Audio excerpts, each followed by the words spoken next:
This is a panel on advanced writing. It is? That's what I was told. And I'm Kyle Gold. I'm Orrery, or Christy Tracer, or I have a lot of other names. I'll find one. Address me by something and I'll figure it out. I'll wing it. Now I'm just going to bring you as these. I'm going to see about getting the picture in here because it'd be useful for everyone. It would. Thank you very much. Good. That's awesome. So, I think our idea was that we're going to talk a little bit about some of the concepts that we have encountered later in our writing career, things that went beyond string these sentences together to make a compelling story. And as we talk, if you guys come up with questions, let us know, and then after a little while, we're going to run out of steam, and then you guys should ask us questions and make us talk about things that you want to hear. Yep. So, did you have something you wanted to start with?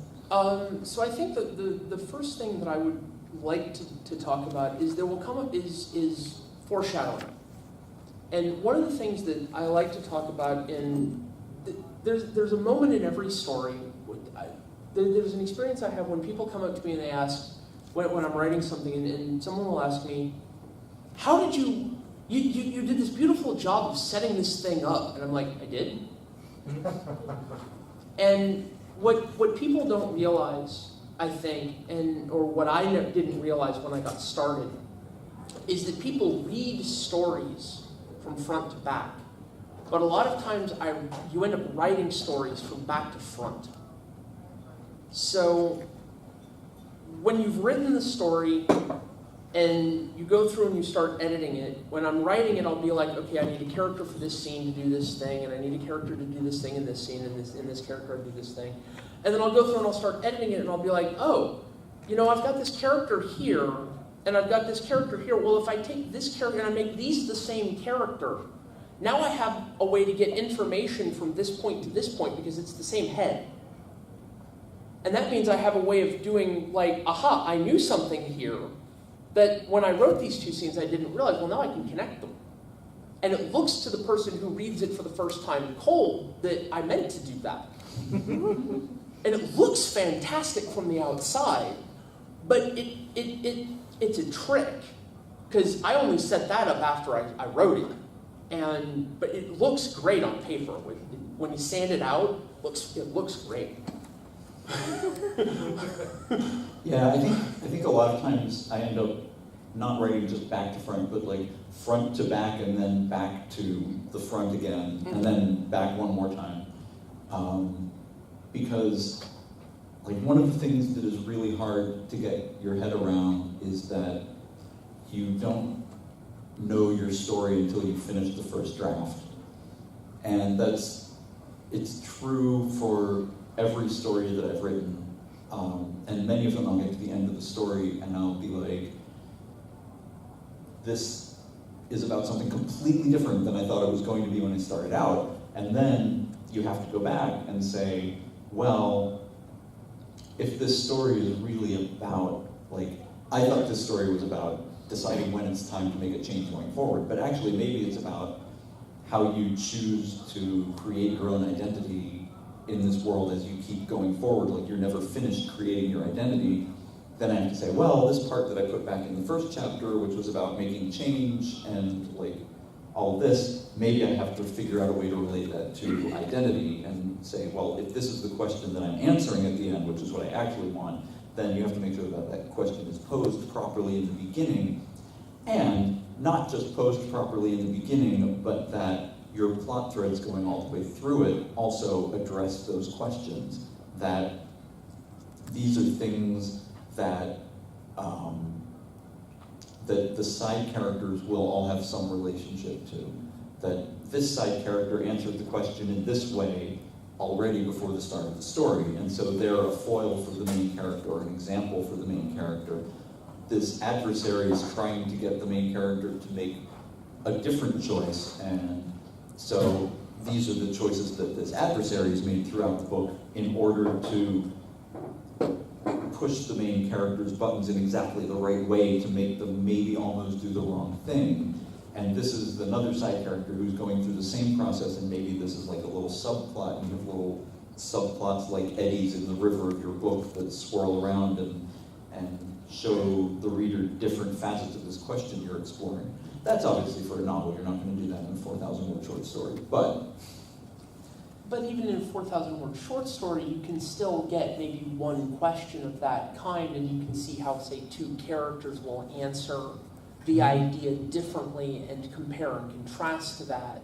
And you might have one character showing up very strongly as making a decision, and realize you get to the end and say, oh, well, if I've got this character that's making this bold decision, if I go ahead and let the other character act as a foil, now I have a chance to let these two characters play off of one another in a way that's much more interesting and gives them much more textural depth. right. And that won't become evident until after I've written my first draft and I realize it needs some more weight here. Mm-hmm. And that's the kind of thing that only shows up when you go back to edit. Right. And then, kind of as you were saying, you work backwards from the ending, and you say, all right, if I'm answering this question, this is how all these things are set up. But then also, as you're going back through it to set them up more properly, you find ways that you can refine that ending. And so I at least end up writing it back again and changing the ending around a little bit so that it really matches the things that you're trying to do in the story. And then sometimes you can't do all that, and sometimes you're like, I feel like this story could be doing more, and I just can't get it there right now. Yeah. And if it's a short story, often I'll just leave it because it's probably okay. Yeah. And or every once in a while I'll bite the bullet and I'll say maybe I can afford to squeeze this into a novella or add a little bit more to it. But you want to be careful there also, because a lot of ideas will hold so much weight, but they won't hold a lot. You know, if I come up with something and I'm like, okay, this is probably going to be about a 5,000 word short story, I might be able to get that up to 7, maybe 8 if I push it. But if I start looking at it and saying, I want to try to get this all the way out to 15,000 words, I better come up with something a little more substantial to try to support that, or find out what's the actual story I'm trying to tell here. Because that's the other thing I'll run into, is I'll start writing and I'll be like, there's something more here. I don't actually know what I'm writing yet. This feels good, but it's not complete yet. And there's something more that I need to dig out and put into this. Mm-hmm. And finding that extra piece can itself be a challenge sometimes. Yeah, and I don't even know how I go about it except by giving the story to other people and saying, what's missing, help. Which I do often enough. But doing that can be invaluable. So one of the other things that I wanted to talk about a little bit in sort of advanced topics is different forms, because playing around with form is one of the really neat things that you can do with writing. When I teach my short story seminar, I talk about the very basic skeleton of a short story that works, which is you start with a setting, you place a character in that setting, you give them something to want, and then you put something in their way. And so you have a basic conflict, and often the conflict is informed by the setting and by the character's station, and so you do these things in that order, and you look at it and you have a serviceable, a short story that works, because it has an engine and it has motivation and all. But there are so many other ways to convey information. And if you think about the ways that we process and receive information in our daily lives, very rarely do we receive them as a neatly ordered sequence of events. Even in entertainment, even when you're watching a TV show, like, imagine writing a story the way Westworld is filmed. Imagine or Legion is the other one that does that kind of stuff. I have not watched Westworld season 2, but I have watched Legion season 2. So, but even just think about the way that you go through, and how do you find out about someone that you've just met? How do you become friends with someone? How do you go about anything? Well, now information is given to us in little bits and pieces here and there. So I've written epistolary stories, which only consist of letters written back and forth. And even that feels a little bit outdated these days because it's just texts. Someone has written, people were writing short stories with just emojis. But these are things that you can do, and if you understand the basics, like even below that fundamental level of setting character want obstacle, there's just how do you make the reader want to read the next paragraph? And you can do that in so many different ways that once you've gotten to the point where you can write short stories, think about, what if like I wrote a short story about me and Christy trying to fix a flat tire.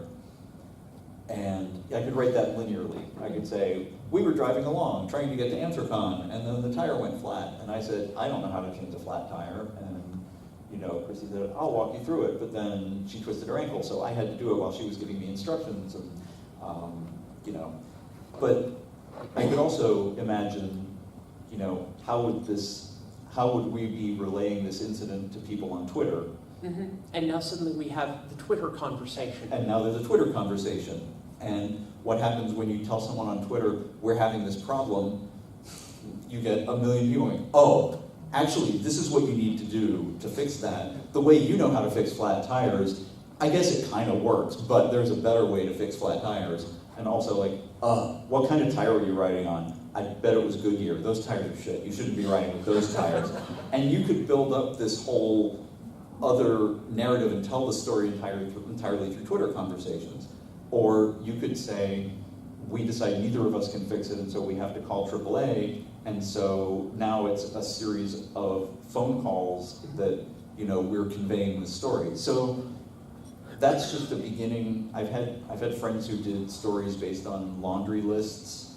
I've seen we had one at RAR that was just a series of transcribed voicemails that I thought was absolutely brilliant between a salesman on the road and his husband.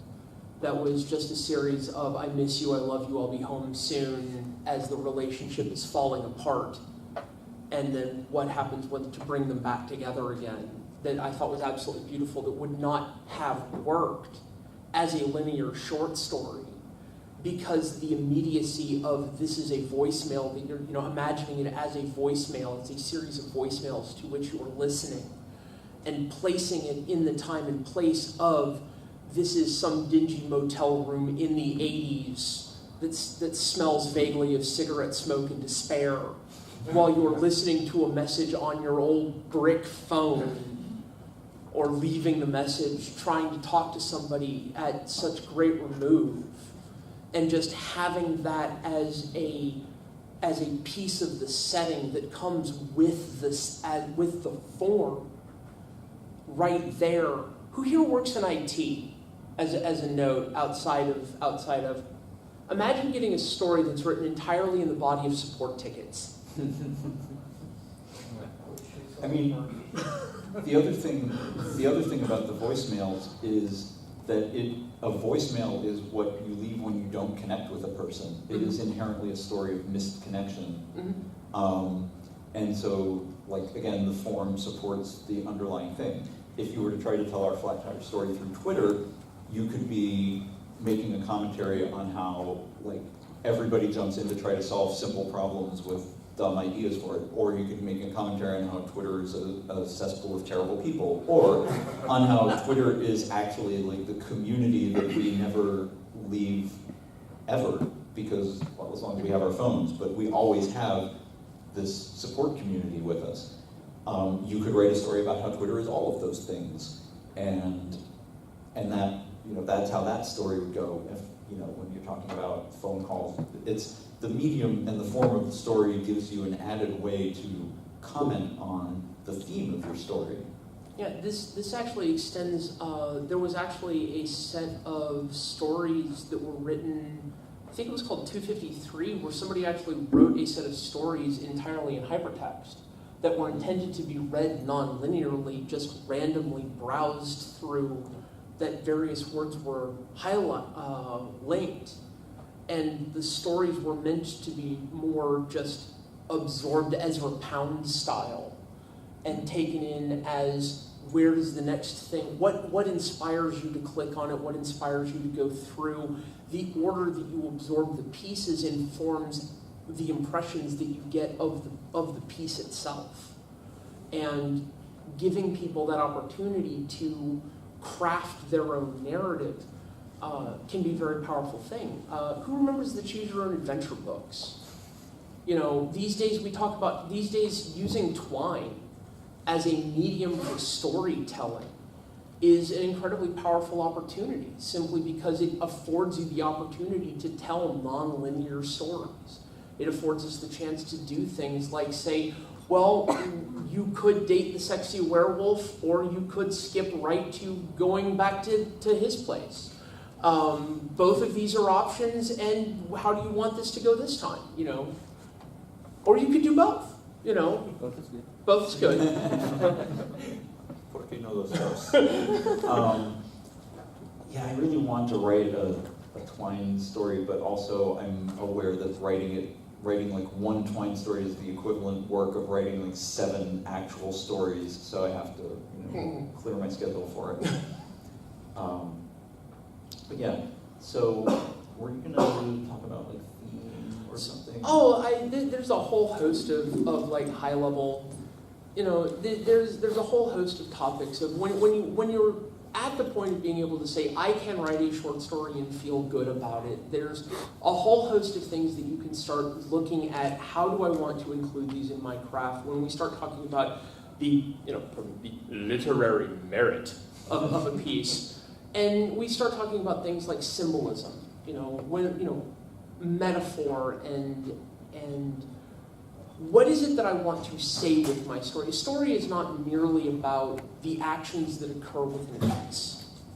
There is the setting, there's the characters and the actions that occur within it, but there is also, as we've been saying, the commentary of the story about the author or the author's life, or the environment in which the author exists, and the world in which the author is and the audience is taking place. A story is a dialogue between the author and the audience. It is making commentary about the world. The story means something, or has the opportunity to mean something. And so a character does not merely need to be a character. The character can be a stand-in for authority or rebellion or foxes or the sun or some force in the world, morality or the author. You can have self-insert characters or anxiety. Be very judicious with your self-insert characters, though. Marty Stews are a thing, and all of that. Oh my God, Dan Brown's self-insert characters are so painful. They are. Oh Lordy, this is not that. This is not Twilight. We are not talking about Twilight. That's not so much of a self-insert as it is just a fantasy. Like, that's just a daydream. But yes, you have the opportunity to make things represent, to make your characters and the objects in your story representative, and to have the actions become allegorical. And to that end, when we talk about, say, the color red in a story, red does not merely need to be red as in this bag is an interesting shade of red. When we talk about red, it can represent love or anger or blood or violence or what have you. And we can talk about the ways in which various things are differently shaded or colored to represent different emotions. We can talk about the color, the state of the sky as being reflective of the emotions of the character. And doing so gives us an opportunity to reflect the layers of the story in on itself and make the story more texturally complex. And this allows us to make the audience connect with it at multiple layers so that it lets us say something more than just, this is what's happening. It lets us say, this is how I feel about the world, and this is how I feel about something beyond just what the story is talking about. It's how I feel about the world. It's how I feel about the subject in the story. And these are things you can experiment with once you've gotten to the point that you can just say, when you're at the level of being able to just write and say, I can write a short story, and then you can start inserting these things. The one thing I tend to warn people, and I end up with a lot of these in the trans community, therapy porn is a thing. When you start writing stories and everything is representative of my inner turmoil, it will become obvious at some point that this is what you're writing. Write it anyway, get it out of your system, put it in the drafts folder that I mentioned earlier, and don't read it. But it's okay to write it anyway. But you can talk about, stories can have a theme.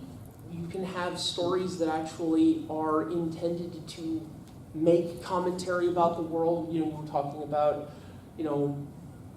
is this story about the search for identity? Is this story about what is the consequence of having an identity? What does it mean to choose, as opposed to having one chosen for you?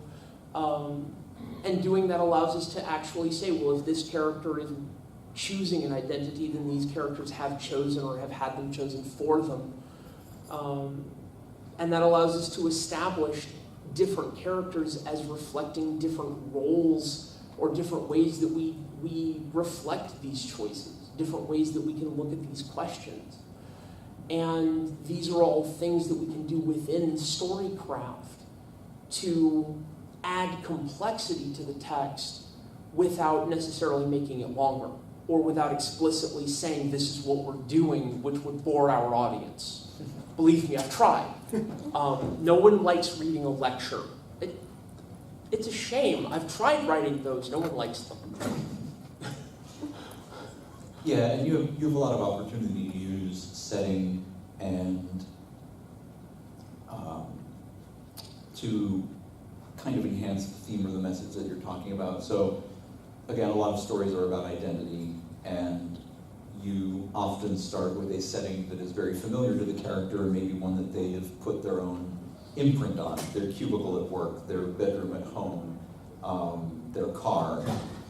And as the character is going through changes, it's a common device to show the same or related kind of changes happening to that setting as well.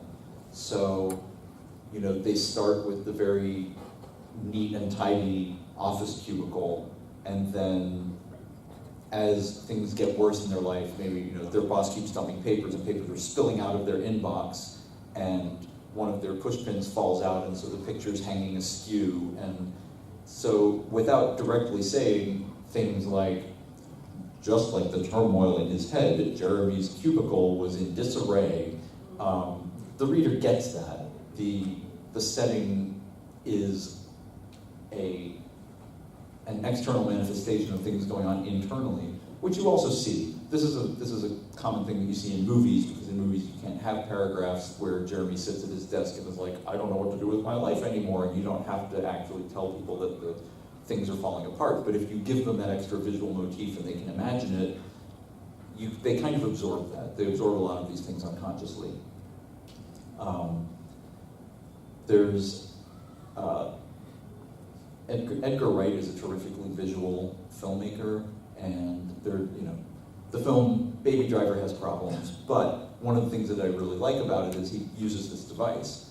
The first thing that you see with him is his skill set being performed perfectly. Everything he does is perfect. It's all choreographed to the music. Everything's going great, and his life is fine. As things unravel in his life, and he's trying to pull off the same things, they keep going wrong. The choreography to the music doesn't go off, but the events change. His clothing becomes different. When he starts out, his clothing is very monochromatic. It's very black and white. And as things go on and change in the movie, he gets more disheveled. He pulls the random sunglasses off from the store. He's wearing things with different colors on them. And all of this is like very deliberately planned to show the change in the character through other things that you can see. You can put these things into your writing as well. It depends on what details you focus on when you introduce the character, and those are a thing that, as we were saying, when you come to the end, you'll be like, oh, right, so like the different bow ties that he wears, what could I do with that? Because like the bow tie was a thing that I associated with his character. Well, what if at the beginning he always just wears a black bow tie because it's classy and dignified, and then he loses the bow tie at some point in the story and has to like wear this other one which is bright red, and he's like, oh, this is too ostentatious, and then find what the end he has one that's like gold with white polka dots, and he's just like, yay, gold bow tie. You know, you can, by showing these little things that represent a change in character, you can give the reader the hint that these changes are happening, that these themes are going on in your story, without having to specifically tell them, and it reinforces the message. Yeah, you can, the subtext of your story can be used to reinforce the message of your text in ways that your audience will pick up on without actually having to be told. And doing this adds a layer of complexity in just fantastic ways. Is anyone here familiar with Lindsay Ellis on YouTube? She has a beautiful series on analyzing Transformers. And she does a beautiful walkthrough of the character of Michaela Baines, talking about how she is smart, motivated, clever, funny, or clever, skilled, has a backstory. And the whole time she's talking about the character, you're watching just this one shot of where the camera is just literally lingering on her body and showing this dissonance of text and subtext. And the reason I want to highlight this is because this is also something you can do poorly. So it is possible to do this wrong, because Michael Bay does it wrong all the time. But when it's done right, and it's done well, and your subtext and your text line up, you can get some really amazing effects, because you can call attention to details. Anyone in here a furry? So I'm sure everyone here has like a favorite animal of some kind. What are some of the traits that you associate with that animal? Imagine how devastating you would be to discover one day that the thing that you associate with your animal, with that animal that you find so special to you, doesn't actually ring true anymore. Imagine a story in which you've got a character that is this animal, that has this trait, and suddenly finds, I can't do this thing. And now you have a dissonance between text and subtext. You have a dissonance between who I am as a person and how I identify as a member of a group. And then the slow and meandering and perhaps torturous exploration of what does it mean to be a member of this species that no longer has this attribute that I considered so dominant and so important. And then eventually finding some other trait, or perhaps transitioning or settling in some other identity, or coming to terms with this. We have within each of us, within each of our identities, this inbuilt set of characteristics that we carry with us, these associations between persona and the traits that attracted us to our identities in the first place, that empower us and ennoble us to say, this is why I am who I am, and this is why this identity matters to me. And as we write furry stories, as we write furry, as we create our stories, every single one of our characters has these inbuilt associations that if we want to, they're available for us on which to draw. that we have, as writers, the power to subvert, to play with, to empower, and to break. And by tapping into that, we can say, what if I make the klutziest cat on the planet? Anybody here seen Damako to Butsu? It's a super deformed anime series about the worst animals. You have a violent, aggressive bunny. You have a violent, aggressive bunny. You have a lazy-ass unicorn that just sits around and does nothing but drinking warm sake and eating dried squid.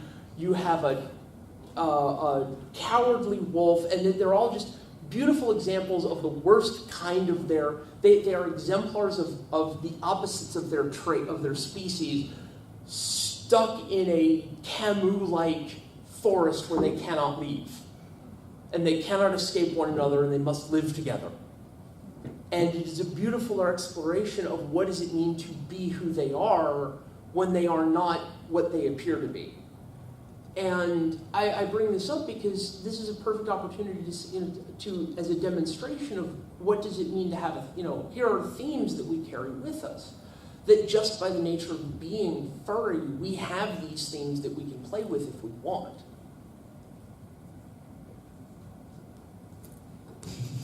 I'm sorry. Okay. Yeah,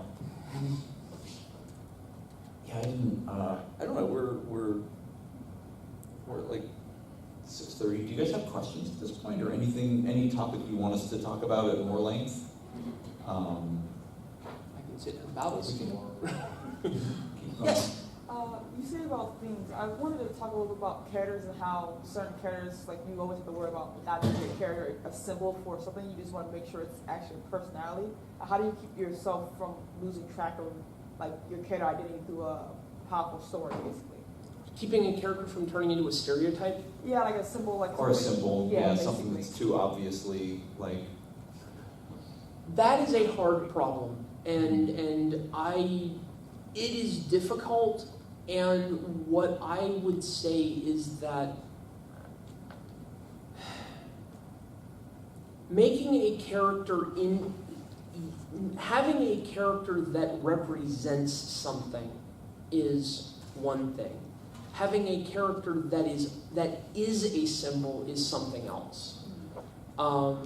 Making sure that a character first and foremost has a role in the story to play regardless of whether they symbolized something or not is of first order. The story needs to stand as a story regardless.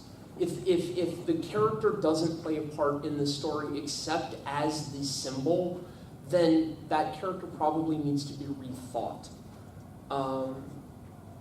But if you have an opportunity to use a character in a symbolic sense, or to add some referent in some fashion on top of that, that's valuable. That becomes a value add. But usually when you're doing that, you're doing it in clusters. You never have one character that just by themselves is a symbol. You tend to have groupings of things where say I'm dealing with the 7 deadly sins, and you'll have this character is lust, and this character is greed, and this character is envy, and I might portray this character as constantly flirting, and this one can't be bothered to get out of their chair, and this one is constantly picking at the others and spoiling for a fight, and this one is always, I love that watch. Where did you get it? I've got to have one of those of my own, and that one is never more than 2 feet from the refrigerator, and things like that. And you represent them, but you never want to have just one by themselves, or I would avoid personally trying to have one character that just by themselves is a symbol, meaning a thing. Yeah, I would say that a lot of this is like juggling, because you want the character to be a realistic character, you want them to be an integral part of the plot, and you want them to also maybe address the theme or the imagery that you're using. And so it's a lot of it is like little games of adjusting a little bit here and there until you get the right balance. So if you have a character who, if you're thinking, you know, well, I need someone here in this story who's going to represent the, you know, is going to be lawful. It's basically going to represent the path of following laws and trusting authority to the character. Then you're like, okay, is there anyone in this story who is kind of pushing them to be lawful all the time? Okay, well, I have that person. Well, how about if they represent laws? Okay. And then you say, well, so what kind of person is the person who would follow authority all the time? What's their upbringing? How do they, you know, and flesh in the background, starting from that point of the most important trait of this person is that they push the character to be lawful, to trust authority. And so you have someone, you might say, well, okay, so I have someone who, you know, grew up in a very affluent neighborhood, and was one of those people who was like, hey, you trust your teachers, you trust the police, you trust your parents, and they never had that trust broken. And everybody always did what they said, and promises were always kept, and so they grew up believing that you can always trust authority figures because they always do the right thing. If you have someone who is trying to incite the character to be more self-motivated and break laws when necessary, well, what's their background? That's someone who's been betrayed by laws in the past, someone who's had an upbringing where they said, well, the law, if I followed the law, then I would be dead right now, or if I followed the law, then, you know, my family would have been broken apart. I had to do these things that were outside the law because they meant that I would survive. And when you build up those backgrounds, those characters become more real, and their decisions and their influences on the character become more believable. Because we've all known people who have had various influences in certain directions on us.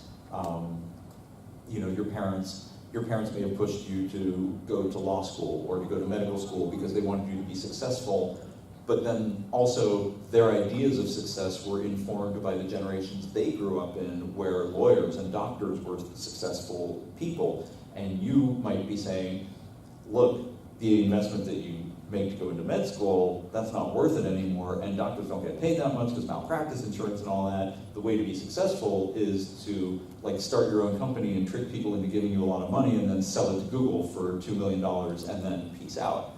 And that's my path. So I think that's, and then you're constantly rebalancing, right, as you go through the story, where you're saying, okay, how can I maybe adjust the plot a little bit so that this character's background is more relevant to it in a way that doesn't matter any other way, but just makes it a little better this way, a little better this way, a little better this way, and then hopefully when you go through on your last round of edits, things hang together really well and you don't notice any parts that you had adjusted way over here and then forgotten about. Anyone else? Yes. Are there any opportunities for storytelling that furry characters might kind of give you opportunities to explore beyond what like a human character would? Or that you guys have found in your experience? Absolutely. Oh my gosh, like, furry characters are great at looking at prejudice, as Zootopia showed the world, but we already knew because you have a bunch of characters that have very obvious physical differences, and they all live together in a society. And so, what happens? How do like foxes view wolves in this society? And you can make that any way you want. But it's also bigger because there's so many other species around, and you can look at the underpinnings of prejudice and where prejudice comes from, without getting into, like, when you try to tell human stories about prejudice, which are also relevant because they include cultural backgrounds and things, but you're also making them very specific and the stories with furries may be more generally accessible to everyone because, especially if like Zootopia, you kind of mix things up so that it's not a one-to-one mapping, like, you know, well, foxes are this oppressed race and then the wolves are the capitalists who are keeping them down and, you know, whatever. There's also a lot of opportunity with, I think, the furry characters to explore what does it mean to be human. We talk about humanity as, you know, the idea of identity and the idea of humanity as sort of a concept unto itself. What is a person? Who is a person? Who qualifies for personhood? And when we start talking about the broader characteristics of how far afield can you get from the base model, you know, we talk about Coco, we talk about AIs. Furry introduces a beautiful range of, you know, they look like us, they talk like us, they move like us, but they look nothing like. They have these animal characteristics, they have these capacities that we may do, they talk like we do, we don't, you know, how do they work? Do we want to explore the underpinnings of furry physiology? There's a huge realm of possibility here for just exploring what does a furry society look like? What are the technologies that would have to exist in a furry society if it wanted to look anything like ours? The opportunities for world building alone are phenomenal. Just if we wanted to not hand wave and say, well, it looks like 5 minutes into the future, but with furries. And you're allowed to do that. You are allowed to do that if you want. I'm not going to pass judgment on you if you do. But if you choose to dig in and say, how did we get furries into the world? There's a huge opportunity to ask questions here of where did they come from? How did they get here? And what does that tell us about us? What does that tell us about humans? And what does it tell us about where we're going as a species? And what does it tell us about our creations if they have abilities that we don't? What if humanity is a transitory species? And what does it mean to be outlived by our children? Like Albedo, I think, had some, it was Albedo, had some really beautiful opportunities, and I don't remember if Steve Galacci ever took them up really deeply, and I wish he had, I hope he did, of digging into the questions of what happened to humanity in its last days when it realized that the furries that had been created would outlive their parent race. And what did that say about humanity at large? And I think that's just a beautiful and poignant opportunity unto itself. I think too, there's the opportunity that Christy was alluding to earlier, where each of the furry species comes with cultural baggage from our, not baggage, comes with cultural associations from our past and present. And so if you choose to, you can play off of those. You can play off wolves as being predatory, but also pack animals and very social. You can play off foxes being clever. You can play off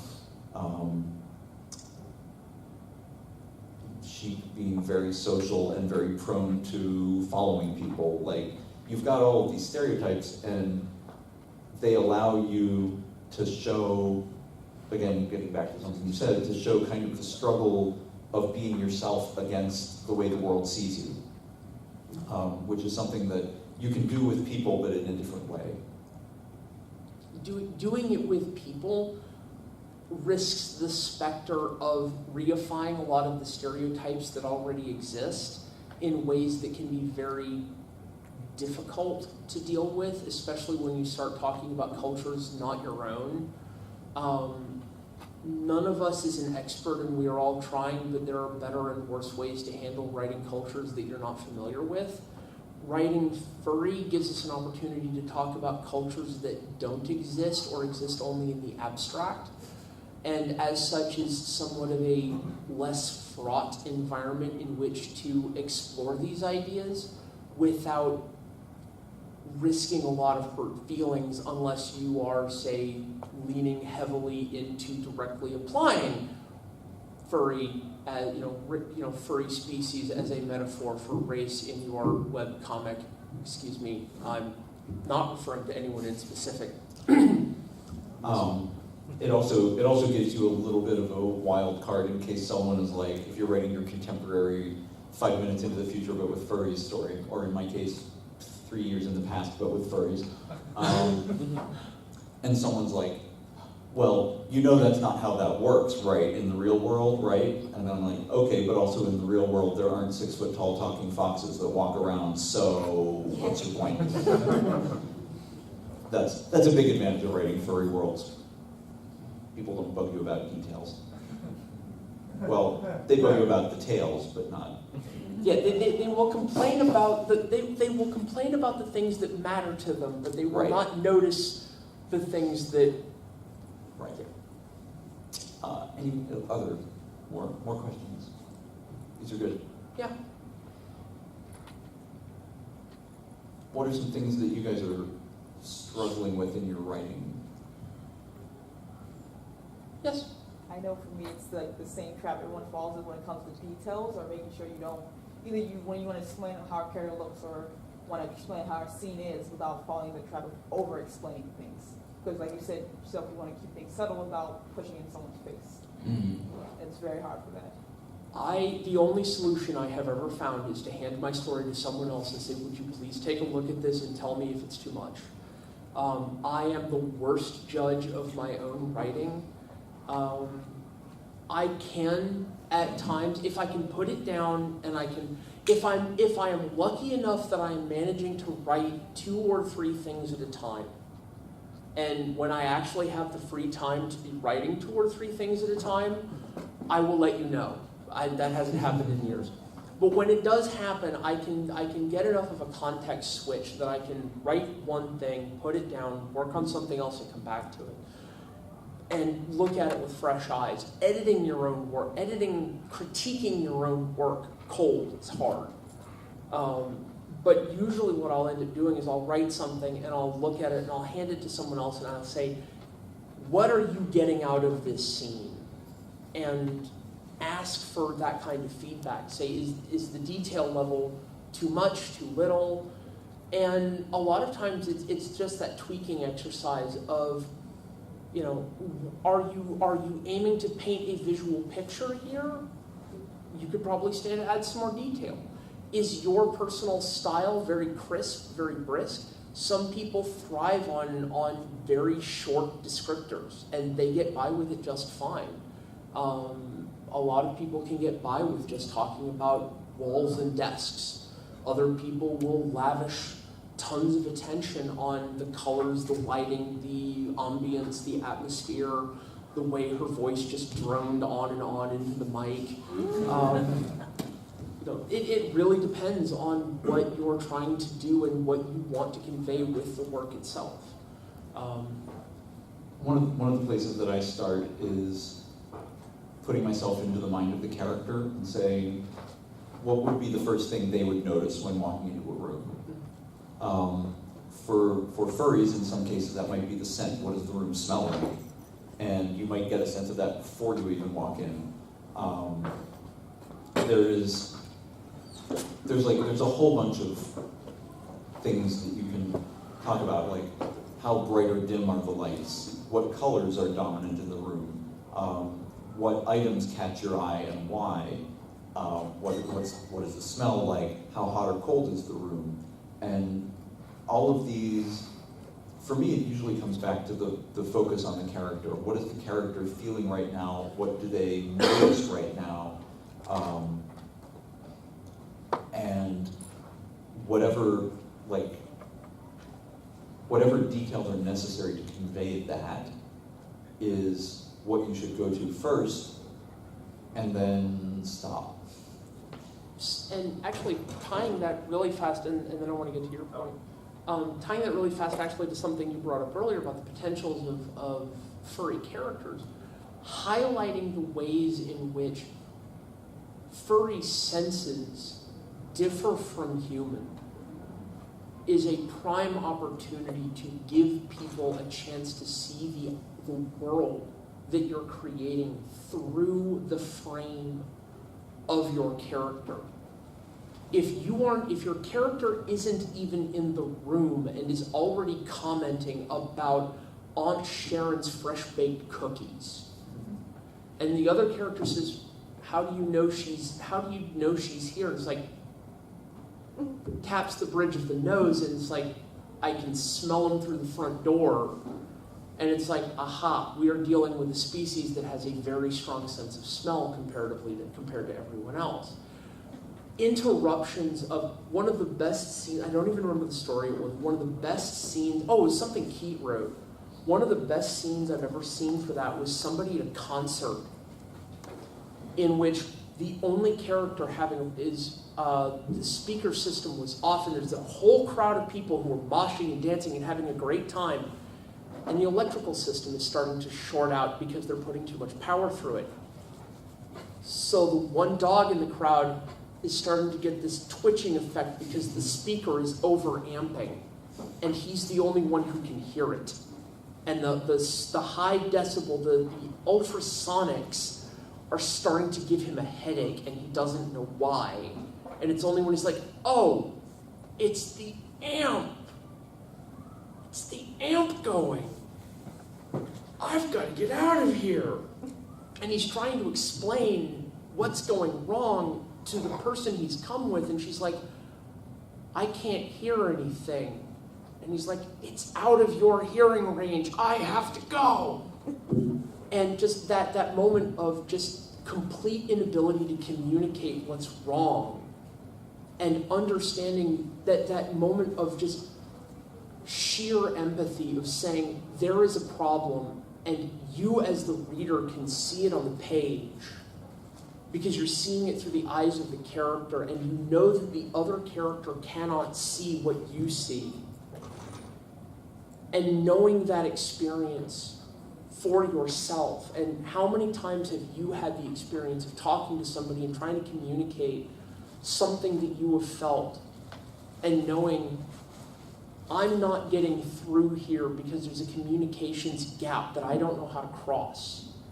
Here is a chance to show what that's like in a way that is so easily understood, because this one character has a sense that the other character just simply lacks. And it's not that they're doing anything wrong or bad, it's just not there.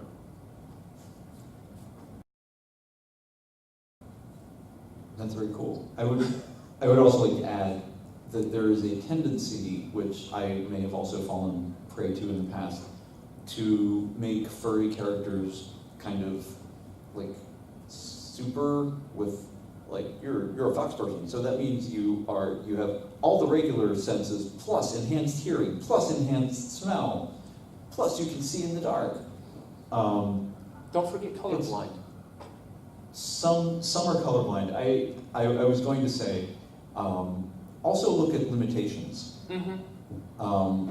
Our dog can smell like things, like we'll be walking and he'll suddenly like jerk on the leash and go back 10 feet to a little patch of grass and then cast around and then find like some little specific patch of grass that has something on it that's not even visible, like some other dog peed there 2 hours ago or something, I don't know. But he can zero in on that. But I can see things like 100 feet away. He's very reactive to other dogs. So when he sees other dogs, he'll bark. And I can see other dogs coming like 100 feet away, and he'll be just walking right towards them, and he doesn't see them until we get really close. So what I do in the collation series that I'm writing, where I have humans and furries in there, so my main character is a fox person. So he has better hearing and better sense of smell than most humans, but also he's out with people and they're like, oh, is that something moving around in that orchard over there in the snow? And he's like, it just looks all white to me. I can't even tell. So I'm trying to balance it out and not make it just like, hey, you're like Superman. One of the best ways you can also do that, and again with the example I was giving, is showing how having these superhuman traits in a world that doesn't account for them is itself a hindrance.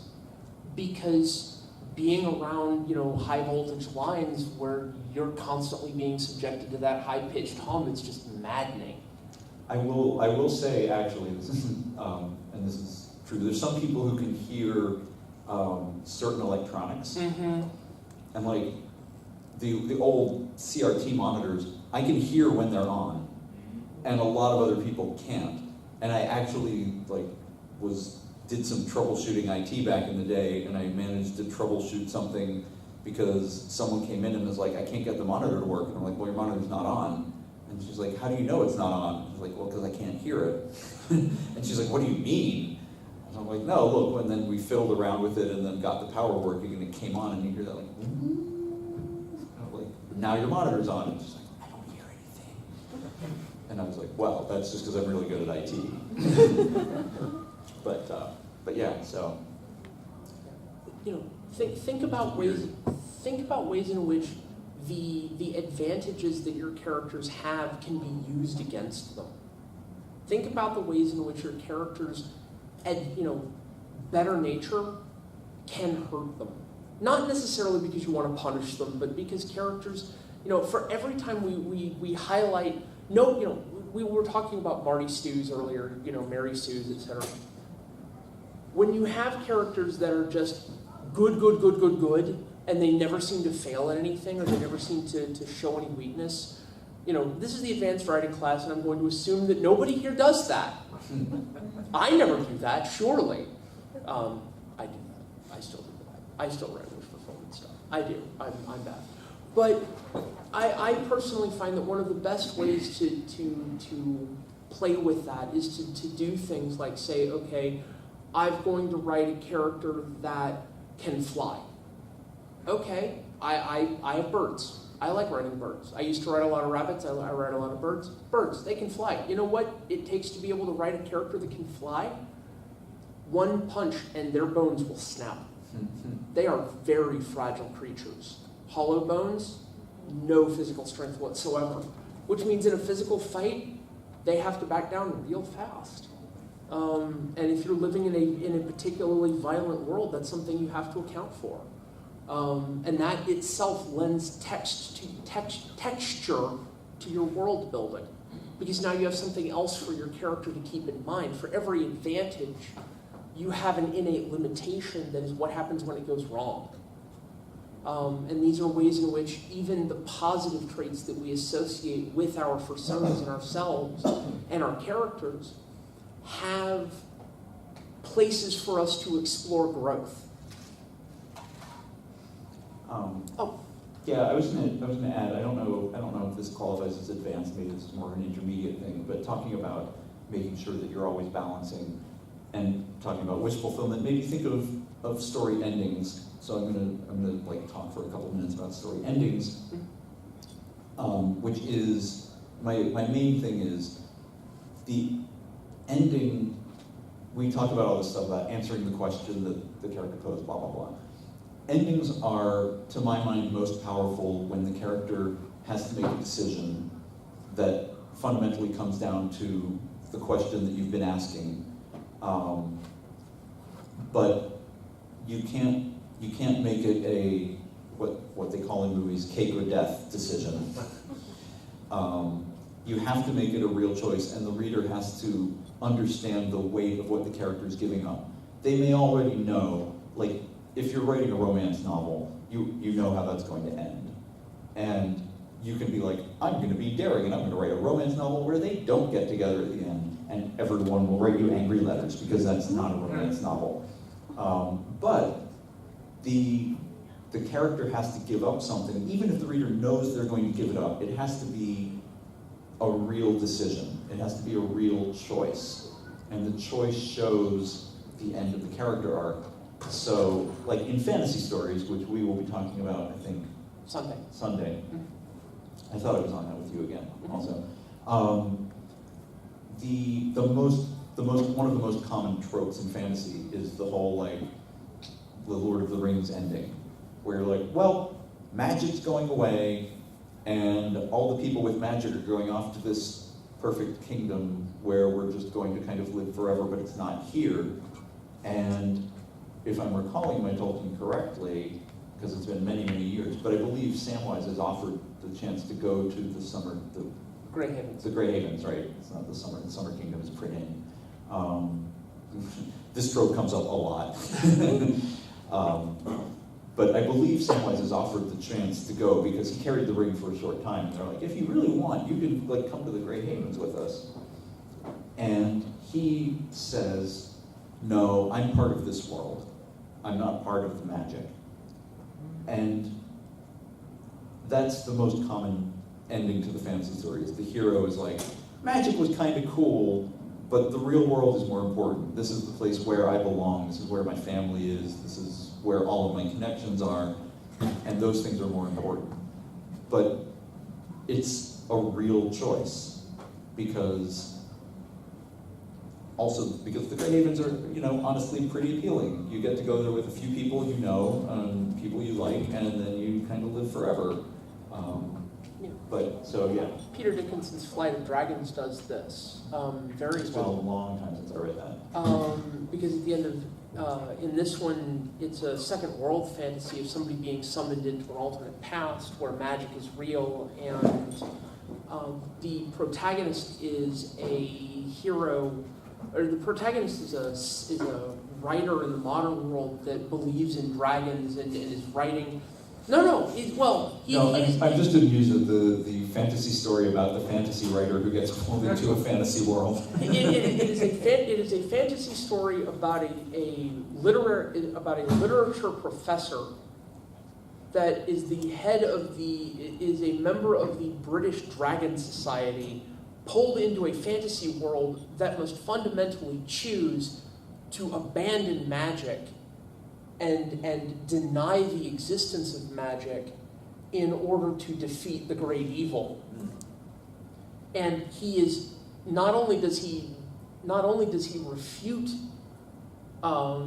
magic, he's actually denied entrance because of it. He literally gives up his ticket. He basically says, if I'm going to win, the price of victory is that I can't come with you. And that's his choice. The choice is to not come with. And he is ultimately returned to the modern time as a result. Right. Sorry, so that was a digression and you had a Yes. question. I wanted to comment on what you were saying about superpowers and limitations and such. Knowing your species and your characters and like the conditions that comes with. I think that can also be a useful. In my experience, at least, that's been a useful sort of foil for the reader's expectations. So, like, the reader may be expecting that there are no constraints at all, and if you put these you delineate these very clear constraints. So, I've been for a while now. We're writing a story on Patreon with a character who, in the beginning, seems to be human, but is actually a goddess of war. And you might think, somebody might think, oh, cool, like she can go like F things up, to her heart's content. But there's limitations on energy. There's the fact that she has to deal with, I'm actually carrying things like, trauma more deeply and for longer than a human might. There's all these different limits that she has to operate in. And yeah, she can do a few things really well, but I feel like that may grab a reader more. Like no, it's not unlimited. It has to operate under these relatively constrained rules. And I feel like it can be more interesting that way. Yeah, you have to give characters vulnerabilities and weaknesses and frailnesses and flaws, for sure. There is a Andrew. I'm gonna get the name wrong. I always end up trying to say Andrew Lloyd Webber, and it's not. It's the architect. Frank Lloyd Wright. It's the other one. It's the other Lloyd. An artist's limitations are his greatest strength. When it's just a constant series of success, that gets boring after a while. It's like eating an entire tub of marshmallow fluff. The first bite tastes really good. Halfway through the jar, you can make it if you try. By the time you're getting down to about 3/4, you're like, I don't feel so good. Somebody call a doctor. You need something in there to spice it up a little bit. And How many times have you eaten an entire jar I of don't marshmallow fluff? I don't think we need to have that conversation. I mean, you brought it up. That's not the point here. We're talking about writing. This is a metaphor. I'm just trying to round it out as a character. That's part of my backstory, and it'll come up in another panel. All right, I'll bring it up in the fantasy panel. Oh, well, okay then. So, having, especially when a character thinks they're going to succeed, overconfidence is a fantastic way to highlight this. When a character doesn't expect to fail and does, and doesn't know why they failed, when they don't know why something doesn't work and has to go learn something, this is a beautiful opportunity because now you've handed a character a dilemma. And how do they react to that? Do they just try to power through it? Does it fail again? Maybe it succeeds the next time. Now you've got overconfidence to play with. Maybe it fails again and now they've got to think about it. Now what do? Now you've got an opportunity to really mess with your characters' heads, but now you've got some place to build a story, to build layers and depth and complexity into a story, because you're not just telling, here's the action and they succeed and they go on and they save the day and you're done. You're starting to build this discovery arc of what's really going on. I'm not who I thought I was. My powers don't work the way I thought they did. I'm not who I thought I was. I need to go find something out about myself that I didn't know.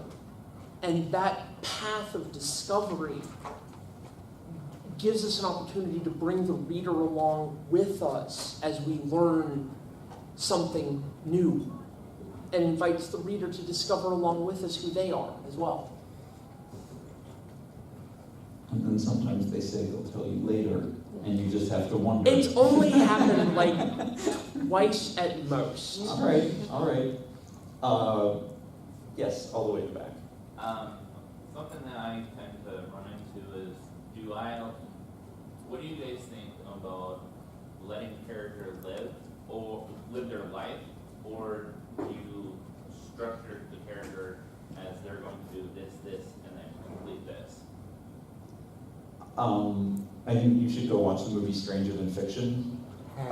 Yes. But also, I'm a big fan of, I always write, if I'm getting up to a point and I'm like, here's where the character is supposed to do X, and the character's like, I wouldn't do X, and I'm like, all right, you don't do X, then let's see where the book goes, because otherwise that is what I call the plot pushing the character, or the plot dragging the character, and it feels unrealistic. You will have people saying, I didn't believe this. I didn't believe the way this character did this. They might not like parse all of what's going on behind it, but they will feel that something is wrong, that it's not a believable character. One of the most powerful moments for me as a writer is the moment when the characters take on a life of their own in my head. This does not happen as often as I would like, but it happens often enough that I've learned to trust it when it does. My third book, Bonds of Silver, Bonds of Gold, I actually sat down and outlined the whole thing. And I said, here's my outline beginning to end, and here's the part where Eric gets the slave, and here's the part where the slave is going to go off, and here's the part where Valentin is going to send the slave off to do a thing. And I got to that part of the book, and Valentin says, "Are you crazy? I am not sending a slave off into the wild to do anything. I am taking the slave with me to go." And I'm like, "But you need to be over, you're already out the gate, and where are you going?" "The plot was over here. Come back." "Well, I guess we're following you now." "Okay." And I'm just sitting here writing and watching as the character's just taking off, and I'm like, my outline is no longer valid. I don't know what's happening anymore. We'll get back to this. That is a thing that happens a lot. I like keeping my old outlines around so that I can look at them later and be like, Oh, what a naive I was. yes. Sorry, Yes, you, and then I see you in the back. Yeah, I after. just wanted to add to that. I had a character that actually became a main character because he just continued to insert himself in scenes that he wasn't supposed to be in. That That also happens. That was apparently what happened with Zootopia. Yes. Zootopia started as a story following Nick, and Judy was the detective, antagonist, was yeah. the antagonist, and throughout the course of the writing, she kept stealing all the scenes. And they eventually said, "Well, what if we make it about her as this up-and-coming cop?" What they were, I think, this is a whole other. I don't want to. Okay, we have like 10 minutes. I can do this. We do have one more comment. We do have one more thing, and I will leave you some time. But we're talking about Zootopia now, and nobody asked me any Zootopia questions at my reading. So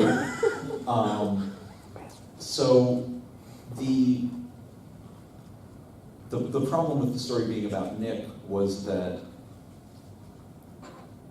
they said they kept running into the issue of he would escape Zootopia, and everyone was like, "I'm rooting for the fox, but I don't want him to go back to the city. The city is awful. The city is the place that he's escaping from, and there's no reason for me to like it there or to like the society."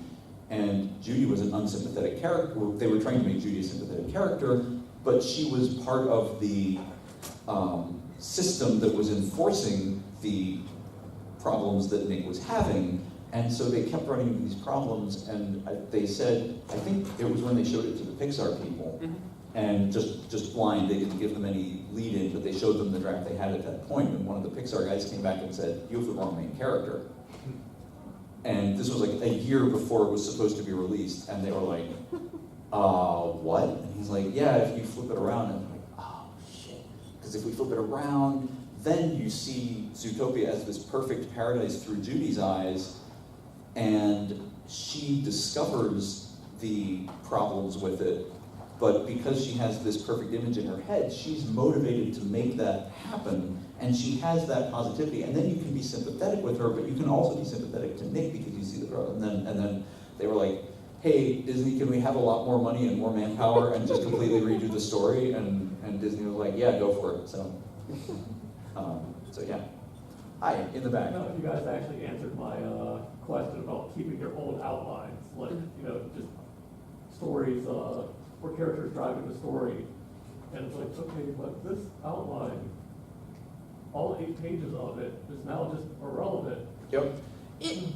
I find that they're not wholly irrelevant. Well, I mean, I'll keep writing sections of the whatever scenes I had for the outline, but continue with another story, just break it off. Well, what'll end up happening is for me, what usually ends up happening is there'll come a point in the outline when I'll be like, okay, this major discursion over here will eventually need to glue itself back, because the ending, usually what happens when I sit down to write is I've got a really strong introduction, and I've got a really strong ending, and I've got 3 candy bar scenes in the middle, and I like calling them candy bar scenes because I know they're going to feel so good when I write them.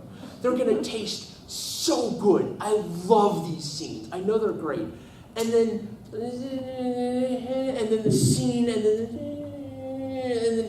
and somewhere I'm going to stitch these things together.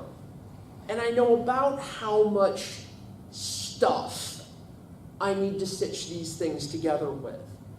And I'll get up to a point and I'll be like, okay, I think I know, I'm going to fill in this much of an outline. I think I'm good here.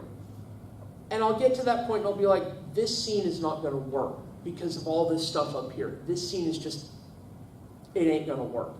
That scene is out.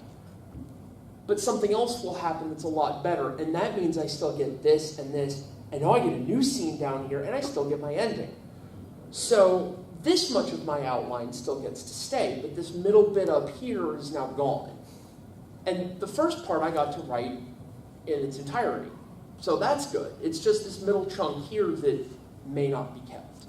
Well, yeah. So here's a couple tricks with like soggy middle things, as they're called. These may not work for all stories. It's particularly good for novels, not so much for short stories, novels or novellas. But one trick is make your character and the reader think that the story is shorter than it is. So have them be like, again, the example here is Lord of the Rings, which is 3 immense books. But at the very beginning, as you're just reading it, if you don't know it's 3 books, you're like, oh, there's this evil ring, Gandalf says Frodo has to get rid of it, and they have to take it to the Council of Elrond, and then they'll figure out what to do with it. And so you're like, cool, this is just going to be a little story, and the hobbits are going to get chased by evil things, and then eventually they'll get to the Council of Elrond, and then that's our goal, right? Obviously not. So if you can believe that. If you can make it feel more immediate to the character, if not the reader, maybe the reader also, then you're not setting up the character on, well, I've got to go on this long quest to find X, which is way over there, and we have to do, like, keep your goals very close. Keep the next step always in sight. That will help your character make decisions. It will help your reader stay engaged. Like, what's the next thing? What's the next thing? What's the next thing? I had something else that I was going to say. That's actually been a problem in my current project. Go ahead. I'm no, trying to remember the other thing that I was going to say, which was another tip about stuff. Oh, yes. Don't hold back things. Don't be like, oh, I have a great idea, but it can't happen until chapter 12. And in the meantime, I have to think of 6 more chapters to put in between this and this cool thing that's going to happen. Like, move it up. Have the cool thing happen, and then what happens in your story? Because more cool things will come up. Don't save up the things that you're trying to write because they're going to be cool later on in the story. Like, have them happen right now and get the next cool thing going in your head. Yeah, Kurt Vonnegut once, for all that I may disagree with a lot of what Kurt Vonnegut wrote, Uncle Kurt did have one good piece of advice, which was start the story as close to the ending as you can. He also said, like, when you've written your first draft, just cut out the first 2 chapters because your story starts in chapter 3. Well, this is and why I've found that true more often than I care to admit. Well, every sentence should either reveal backstory or advance the plot. Is another thing he said, and I'm not always sure I like that because there are times when I do like to, I do enjoy my textual wordplay. I will admit it. But the idea of just start the story as close to your action as possible. Get your audience engaged early. You really only have about, I want to say, 5 pages at most in a longer work. Yeah. But, in a short story, you probably have 2 paragraphs to really hook an audience. In a longer work, you maybe have 10 pages to really get an audience to say, I'm interested in this enough to give it my time. If you waste your audience's time, they will not come back. And the faster you can give them that hook that lets them say, I want to be here and I want to invest in this, the sooner you have a reader as opposed to somebody who bought your book because they recognized your name and then put it on the shelf. I have a lot of those. I'm just going to read you. I read this. This is a Hugo-nominated novella that I read on the plane coming out here, and I really liked it. And one of the things I really liked was the first sentence in it. So this is called All Systems Red. It's by Martha Wells. It's great. You should read it. So it begins. I could have become a mass murderer after I hacked my governor module, but then I realized I could access the combined feed of entertainment channels carried on the company satellites. I like that. I mentioned at the end of the last one, androids being my favorite monster type, and now you have my attention. Everyone should read it. It's really good. I think it won the Locust Award this year too. Oh, neat. So What time is it? it is just about that time. I think we I'm gonna have say like one more question, perhaps. sure. Yeah. Yeah, if people have one more question, we have 5 minutes till the next panel. So Sorry. Yes. One issue I've been having is getting a beginning going, because I have a really strong idea of my middle and end, and like how my characters interact with each other in this late stage of the story, but I don't know how to take a step back and say how it started with this development. I would just pick a point and say go back to some point and just start writing. And if, with the knowledge that you will go back in the editing stage and cut out a bunch of it, because if you can't figure out in your head what the good place to start is, just start writing and you'll find the good place to start after probably a few pages or maybe a couple chapters. And then as you're going back and editing, you'll be like, oh, this is where it starts. And then you can cut off all the rest. Okay, cool. Yep. All right. I think that'll do it for us. Thank you guys for coming, and Yes. hopefully this is helpful.